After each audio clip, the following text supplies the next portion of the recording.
Hello and welcome to today's Triennial conversation with Refik Anadol.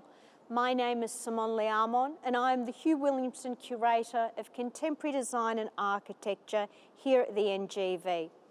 I would like to begin by acknowledging the traditional custodians of the land upon which we are gathered here at the NGV, the Wurundjeri and Bunurong people of the Kulin Nation, and I pay my respect to their elders past, present and emerging.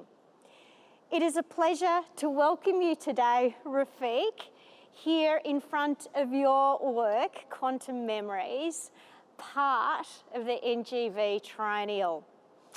Working at the frontier of art and technology, Turkish new media artist Refik Anadol has literally brought the future here to NGV, plunging us deep into the world of big data, quantum mechanics, algorithms and artificial intelligence to show us nature, but not as we know it. Anadol's Quantum Memories draws upon a data set of more than 200 million nature-related images from the internet, which are processed using quantum computing software developed by the Google AI Quantum Research Team, in combination with a supercomputer that has been programmed with machine learning algorithms. So turning the visual data that we have uploaded to the internet and which flows around us every day into an artwork that represents our collective memory of nature, the arresting visuals in Anadol's real-time video can be considered an alternate dimension of the natural world. And the artwork encourages us to imagine the potential of advanced computer technology and the immense opportunities it presents for the future of art, design, and humanity. And on that note, Refik, I think we should start our conversation. So welcome. I'm so thrilled that you could join us. Thank you very much, Simone. I'm so happy to be connected virtually. And hi from Los Angeles, California. And I'm sending my best, and I'm seeing a part of a very sublime You can see part of your artwork behind. Refik, I'm going to start with a question that might sound a little bit obvious, but I think for our viewers could be quite interesting.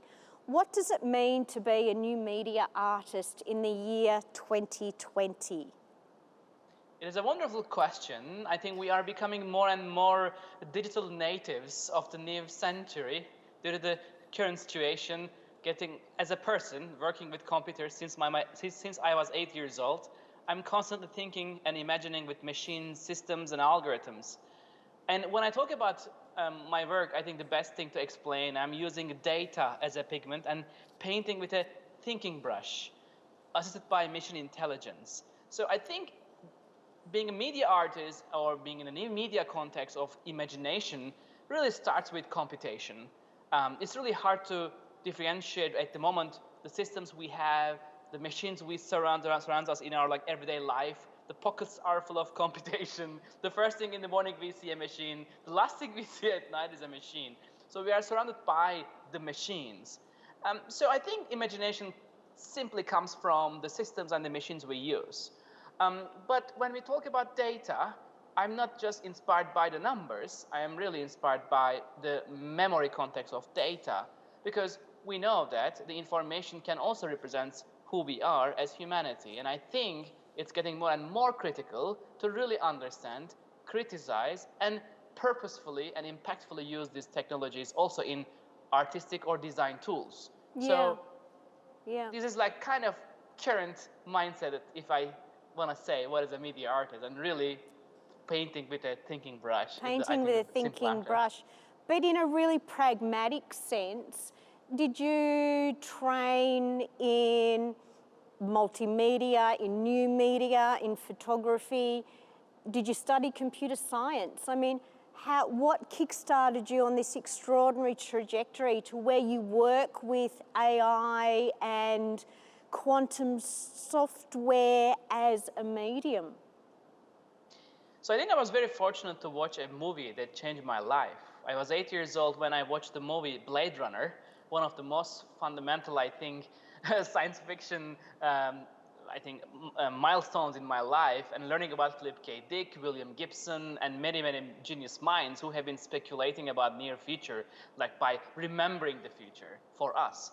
So, in the same year I got my first computer, and since then I never stopped thinking about or stopped imagination with machines. But I think I learned to learn really in my early ages so that I did not feel that I am behind an idea or a technique. But the more I learn about the power of our, mind, that we can pretty much learn and remember and eventually dream what we wish for, I feel a very similar symbiotic connection with also AI. So using data, custom software for almost a decade is a very fundamental practice in my work. And now I am not alone. I am saying hi from Los Angeles with my team members. So we are now 14 people, can speak 14 languages. And my dream was to create art and experiences for anyone, any age, and any background. So this desire is really heavily lifted and also strongly hard. But what I think me and my team now can achieve, pretty much anything we wish to understand, learn, and eventually create and remember better.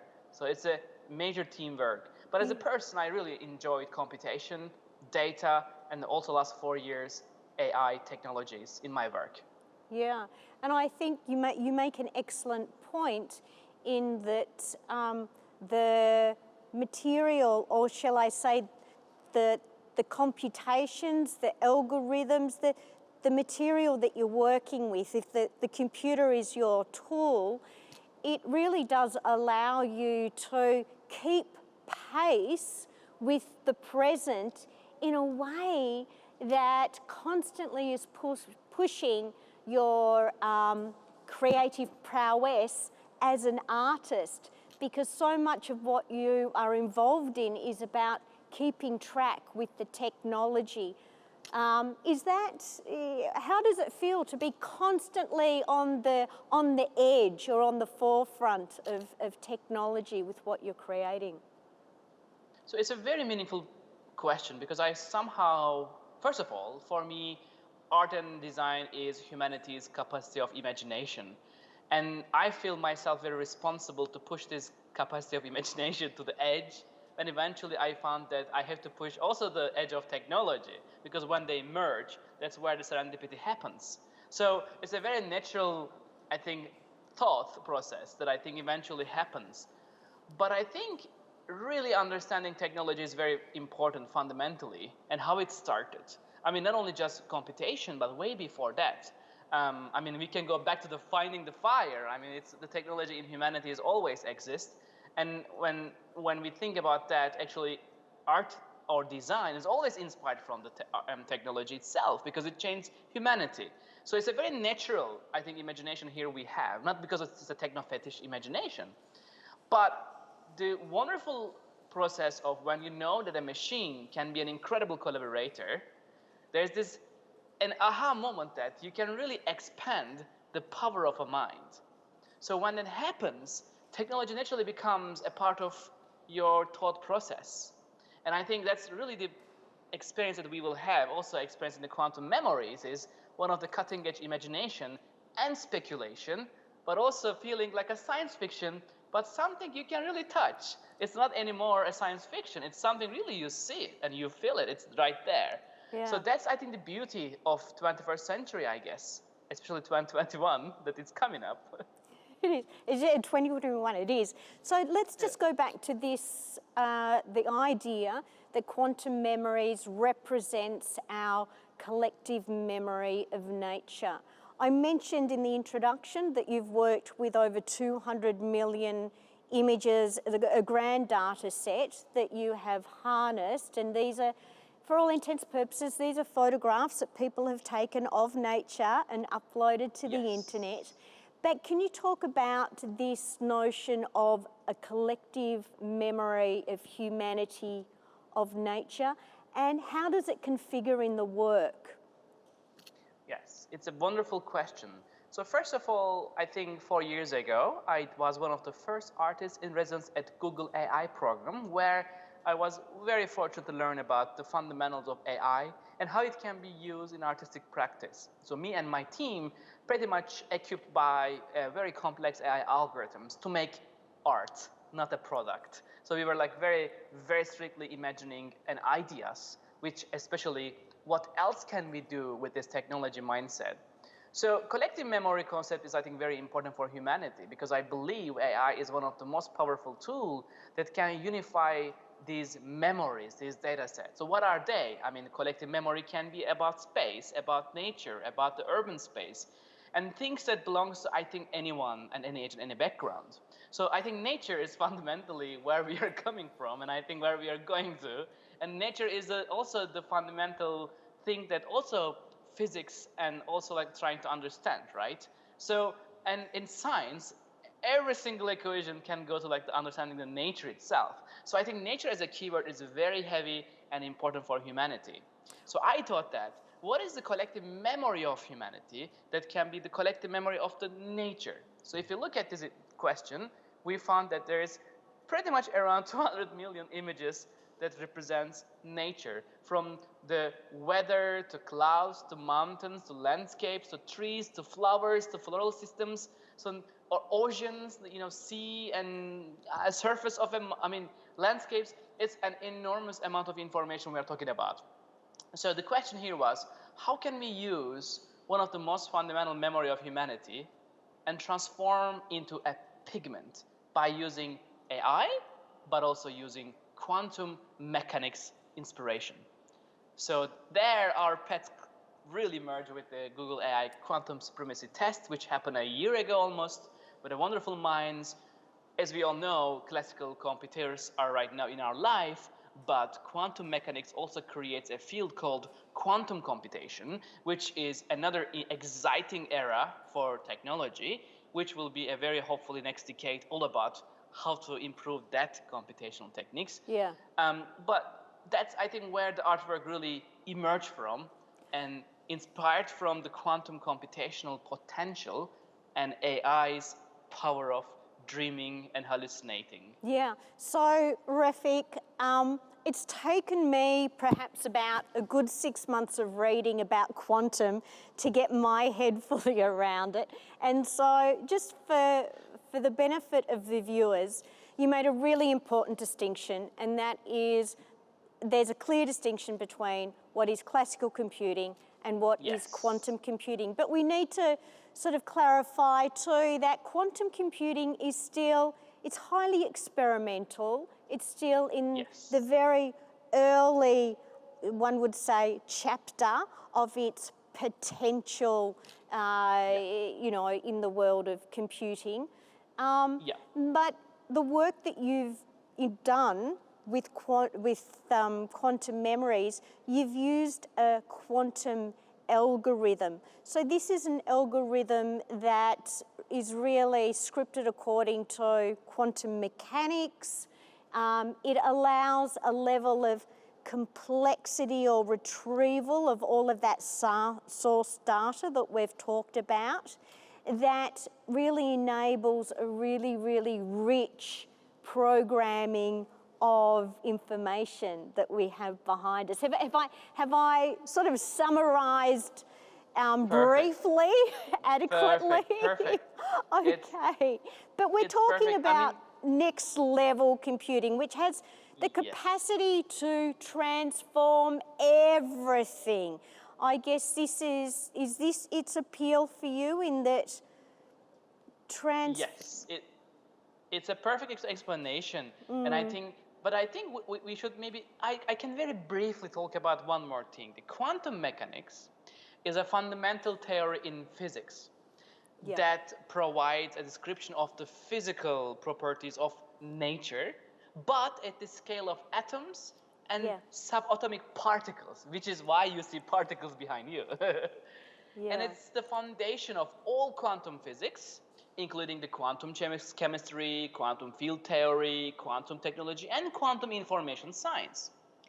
So the classical physics, the description of physics that exists before the theory of relativity, and quantum mechanics describes many aspects of nature at an ordinary, which is microscopic scale. Yeah. But while quantum mechanics explains the aspects of nature at small, like atomic and subatomic scales for, like, we cannot even perceive. Like, we cannot perceive. I mean, while the science computes, science can measure it, but from a human perception, like our eyes, our ears, our hands, and the taste, we cannot perceive this universe. So quantum computing is the use of quantum phenomena, like such as superposition and entanglement, to perform computation. So basically, using these fundamental subatomic movements or the world inspires the computers to perform quantum computation. So and quantum computers are believed to be able to solve super complex computational problems such as called integer factorization, like RSA encryption, substantially faster than classical computers. So classical computers that we know right now is using 1 and 0 bytes and bits logic in electric context, but the study of like the quantum computation is literally inspired and using the world of quantum physics.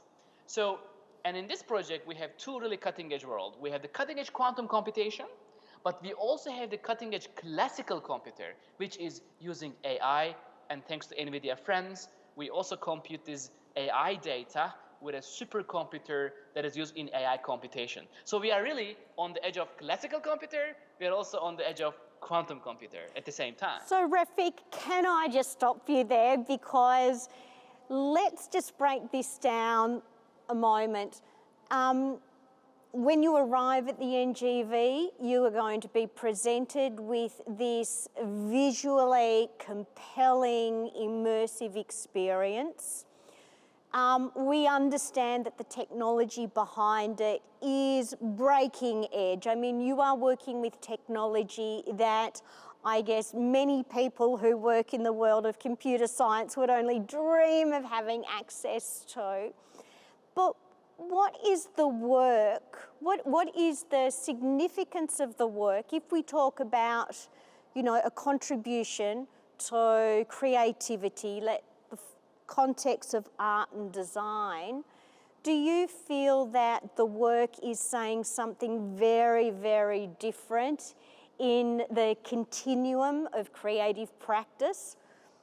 Where do you see this enormous capacity taking human creativity? Another wonderful question. So first of all, if you think about a machine in near future can dream and remember whatever we want, is not anymore a science fiction sentence. It is just behind you, there is a machine, can dream and generate landscapes, clouds, mountains, the colors of every existing color in the nature can be represented just right behind you. And we are watching more than 200 million particles just right behind you. So this is not something possible a couple of even years before. So first of all, as a creator, when I think about can I dip my brush into the mind of a machine and paint with machine consciousness, this sentence was, what does it mean? But it's not anymore. Like just behind you, there's an algorithm, listens AI's dream and draws a data sculpture behind you and generates sculpture that changes every single time. So at the moment when we really think about technology as an extension of human mind, we can find an incredible amount of serendipity tools. So again, when we have 200 million images, so first of all, also, when a machine learns this information, it's not like who we are as humans, right? If we go to a library, right, we have books, we have like text, materials, we put on a table and we try to learn, right? But when an AI learns, it stores the information in n dimension, which means can be 5 12 dimension. So we can't even perceive it. Like we don't see that. We know X, Y, Z dimension, right, in our life, maybe 4th dimension sound or time, but we can't see 5 12 dimension. But thanks to the imagination and the help from the wonderful minds in this field, now we can see what machine learned and what that machine can dream.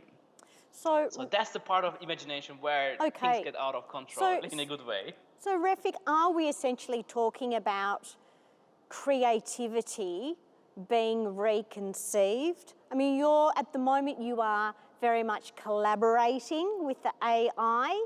You are, because you still have quite, I would say, in my limited understanding, a degree of control. You know when to let the AI loose, but you also know when to call it back. And what we are seeing on the screen is really you crafting a series of modalities. I need to sort of remind everybody that's listening that you also write the generative algorithms that are creating the visual displays. And so you are not surrendering your creative license over to the technology. But can you see in the future perhaps the collaboration becoming a little less equal, where creativity itself, you know, do we start having questions about the validity of AI creativity, like we did in the early 20th century about found objects and I guess the disruption that appeared with the avant-garde movements? Can you see a similar moment on the horizon? So that's a very, I think, crucial question. But let's just start with this. This machine cannot forget. So we have something doesn't forget. So if you look at our journey as humans in the centuries, we have books, we have notebooks, we have pen and pencil, but these things only exist when we ask the question to remember.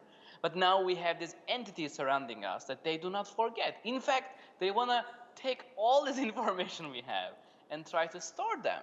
But should we anthropomorphize technology?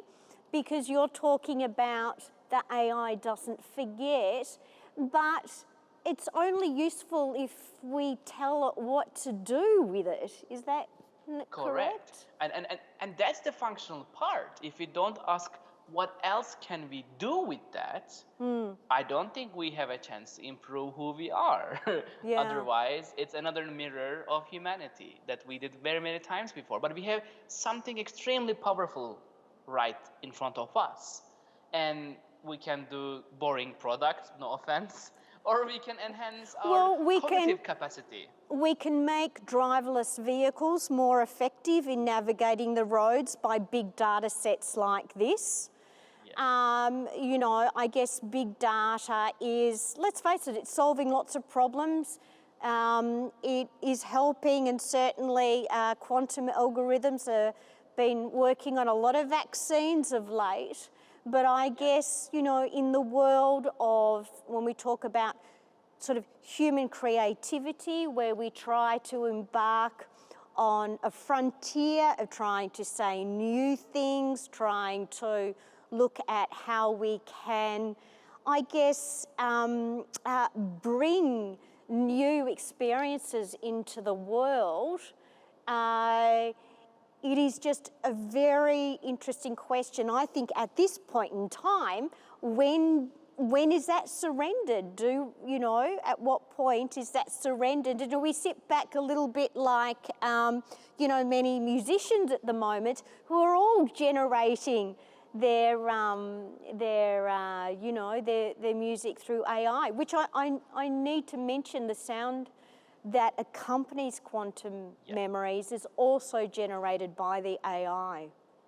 Correct. So I think what you mentioned is so important, because just recently, like a week ago, and DeepMind, one of the most leading also company in the world, also just made a major leap by solving how the protein folding works. Yeah. So what does this mean? This can be used for curing humanity's problems in disease, make better, drugs that may be helping for like Alzheimer and dementia. Like there's an incredible potential with AI when it is purposefully used. So we can really solve significant problems of humanity. really, really we can do that. So that's just the beauty, and maybe a Nobel Prize will be most likely given to AI, and we will see it very soon. And that's like something very inspiring, very powerful, a feeling that is a hope, actually, I think, for humanity.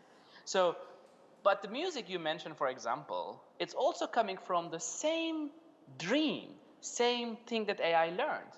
The music you are hearing in the piece also coming from the quantum computations findings. So by the way, just to explain everyone, in quantum computation, at the end, the test is all about probability, meaning it's numbers of potentials. And those potentials represented by black and white pixels. And at the end, they are just called noise results. And they are the coordinates of many world interpretation, which, by the way, it's a very inspiring... Refik, I think you're going to have a lot of people hitting Wikipedia very shortly going, quantum computing. I mean, although I hope that there are many, many young people watching this who are inspired to learn more about this area. I mean, you know, it's only become more omnipresent into the future. So just to finish, you've often said to me that this is conceptually and technically the most ambitious work that you have made.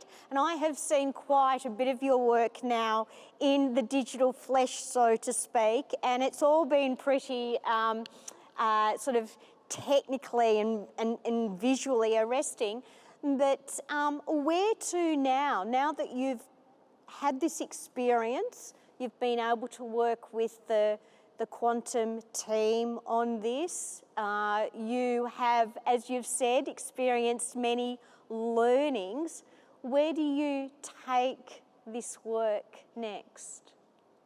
It's a wonderful another question. I think what I am feeling is we have one of the most powerful technology in our hands, and we can really, and this is an honestly saying this from my heart, we can expand the power of mind. So that's a very powerful feeling that can open up many worlds. and this is kind of really the part where I get excited. I am just in love with information, but not only that, taking into a knowledge and eventually taking it into a wisdom state. Because that's the process of, right, as humans, we can do it, hopefully, in a good way. So the question is, how can we create it, library of the future? How can we use these tools to remember better? How can we perceive the potentials of these tools to really enhance and unlock the potential of our creativity? And most importantly, how can we explain to these young generations, or anyone actually, not only just young generations, so really let the humanity learn this technology to understand its potentials. It's a really kind of I feel like a mission to really explain, because yes, there may be ramifications for sure, well, but if we ask what else can we do with that? I would say, I mean, your enthusiasm and your passion is, I have certainly found it contagious, because I think it's very easy to be fed or to receive very sort of dystopian narratives around AI and around the future of computing.